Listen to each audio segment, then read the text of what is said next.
કેમ છો દોસ્તો? આજના આ મજેદાર સેશનમાં તમારું સ્વાગત છે.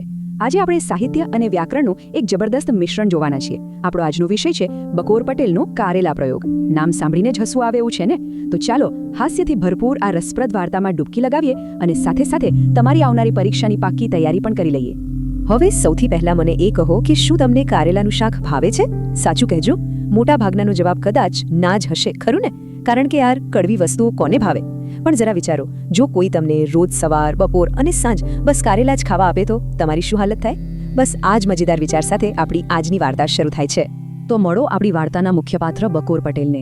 લીલાછમ કારેલાના ઢગલા વચ્ચે બેઠેલા બકોર પટેલને અચાનક જ એક નવો અને બહુ જ વિચિત્ર શોખ જાગ્યો છે, અને એ છે કારેલા ખાવાનો.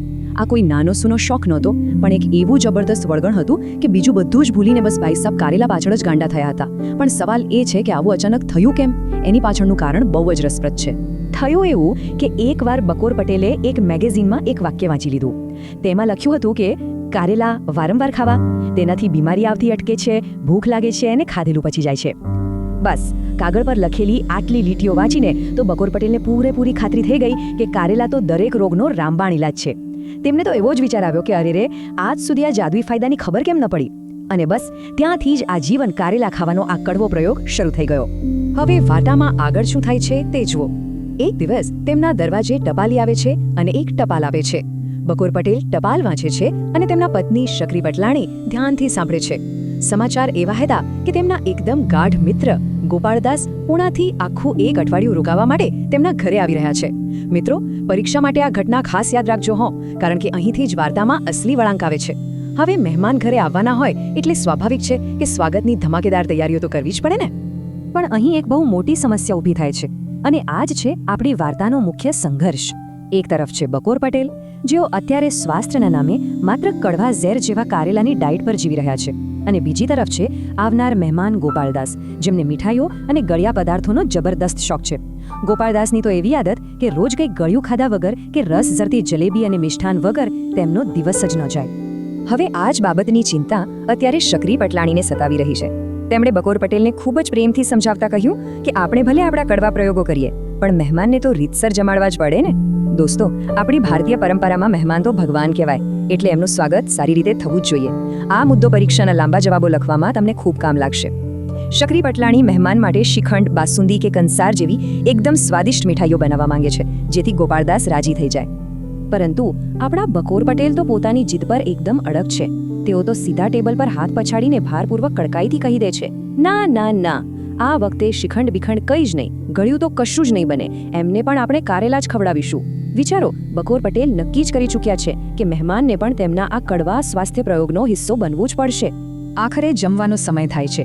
બંને મિત્રો જ્યારે આસન પર જમવા બેઠા ત્યારે ગોપાળદાસની થાળીમાં ચારે તરફ બસ લીલા લીલા કારેલા જ પીરસાયેલા હતા. બિચારા ગોપાળદાસને તો પૂરી આશા હતી કે મિત્રના ઘરે કોઈ શાનદાર મિષ્ઠાન પીરસાશે, પણ થાળીમાં જુઓ તો ફક્ત કારેલા, શાકમાં કારેલા અને વધારામાં કારેલાના રવૈયા. આ જોઈને તો ગોપાળદાસની આંખો જ ફાટી ગઈ. ગોપાળદાસે મનમાં વિચાર્યું કે જવા દો, કરેલાનું શાક નથી ખાવું, દાળ રોટલી ખાઈને પેટ ભરી લઈશ. તેમણે રોટલી દાળમાં બોળી મોંમાં મૂકીને જેવો દાળનો સબડકો માર્યો, અને અરે રે, દાળ પણ કડવી ઝેર જેવી, કારણ કે એમાં પણ મેથીના દાણા નાખેલા હતા. ગોપાળદાસના મોંનો તો પૂરો સ્વાદ જ બગડી ગયો. હવે કાયમ ગળ્યું ખાનારને આવું કડવું ક્યાંથી ગળે ઉતરે? પરીક્ષામાં જ્યારે રમૂજી પ્રસંગ પૂછાય ત્યારે આ દાળવાળો કિસ્સો ચોક્કસથી લખજો. ગોપાળદાસના મનની ભયંકર સ્થિતિ તો જુઓ. તેઓ મનોમન બોલી ઉઠ્યા, બાપરે, આ કારેલા તો મારો જીવ જ લઈ લેશે. બીજે દિવસે સવારે જ્યારે તેમણે જોયું કે બકોર પટેલ તો કાચા કારેલાનો લીલો રસ કાઢીને બેઠા છે, ત્યારે તો ગોપાળદાસ અંદરથી પૂરેપૂરા ડરી જ ગયા. તેમને ખાતરી થઈ ગઈ કે જો તેઓ એક અઠવાડિયું અહીં રોકાશે તો નક્કી ભૂખે મરી જશે અને જીવતા ઘરે નહીં પહોંચે. આ કડવાશમાંથી તાત્કાલિક બચવા ગોપાળદાસે ઉતાવળમાં પોતાનો સામાન બાંધતા બાંધતા એક જોરદાર બહાનું શોધી કાઢ્યું. અચાનક કંઈક યાદ આવવાનું નાટક કરતા તેઓ બોલ્યા, અરર, મારે ત્યાં તો કલકત્તાથી મહેમાન આવવાના છે, હું તો સાવ ભૂલી જ ગયો હતો. બસ આવું ખોટું બહાનું કાઢીને તેઓ તો પોતાનો સામાન ઊંચકીને ત્યાંથી સીધી પૂનાની વાટ પકડીને ભાગી જ છૂટ્યા. તો વાર્તા સાંભળવાની મજા આવી ને? પણ ચાલો હવે આપણે આ વાર્તાના મૂળ અર્થ અને તમારા પાઠ્યપુસ્તકના વ્યાકરણ તરફ આગળ વધીએ. સૌથી પહેલા જો આપણે વૈજ્ઞાનિક દ્રષ્ટિએ જોઈએ ને તો બકોર પટેલ સાવ ખોટા પણ નહોતા. આયુર્વેદ પ્રમાણે કારેલાના ખરેખર ઘણા ફાયદાઓ છે. તેનાથી ભૂખ ઉગડે છે, શરદી મટે છે અને તાવ દૂર ભાગે છે. સમસ્યા માત્ર એટલી જ હતી કે બકોર પટેલ હદ વગરનો અતિરેક કરી રહ્યા હતા. કોઈ પણ વસ્તુ પ્રમાણસર હોય તો જ ફાયદો કરે, વધારે પડતી તો અમૃત હોય તોય નુકસાન જ કરે ને. હવે આપણે વ્યાકરણનો એક બહુ જ મહત્વનો મુદ્દો શીખવાનો છે, જે છે કર્તરી અને કર્મણી વાક્ય રચના. આ મુદ્દો પરીક્ષામાં વારંવાર પૂછાય છે, એટલે જરા ધ્યાનથી સાંભળજો.